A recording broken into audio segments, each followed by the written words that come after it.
श्री गुरुदेव दत्त. माझे नाव मेघा परमेश्वर करडिले, राहणार नागझरी, तालुका जिल्हा लातूर. माझा अनुभव असा आहे की मला धाप होती, बीपी होती.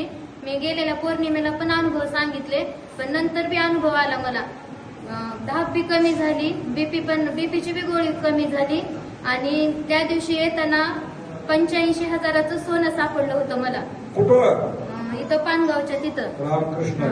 आणि मग ते आमच्या गावातलेच एक सोबत होते माझ्या, त्यांची पाहुणीच होती, ते शेत होतं त्यांचं. मग आम्ही फोन करून विचारलं, त्यांचंच होतं सोनं.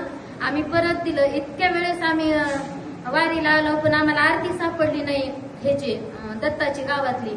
ती परत देऊन आलो की लगेच आम्हाला आरती पण सापडली. आणि मी अनुभव पण सांगितला. आणि आता माझं चांगलं आहे सगळं.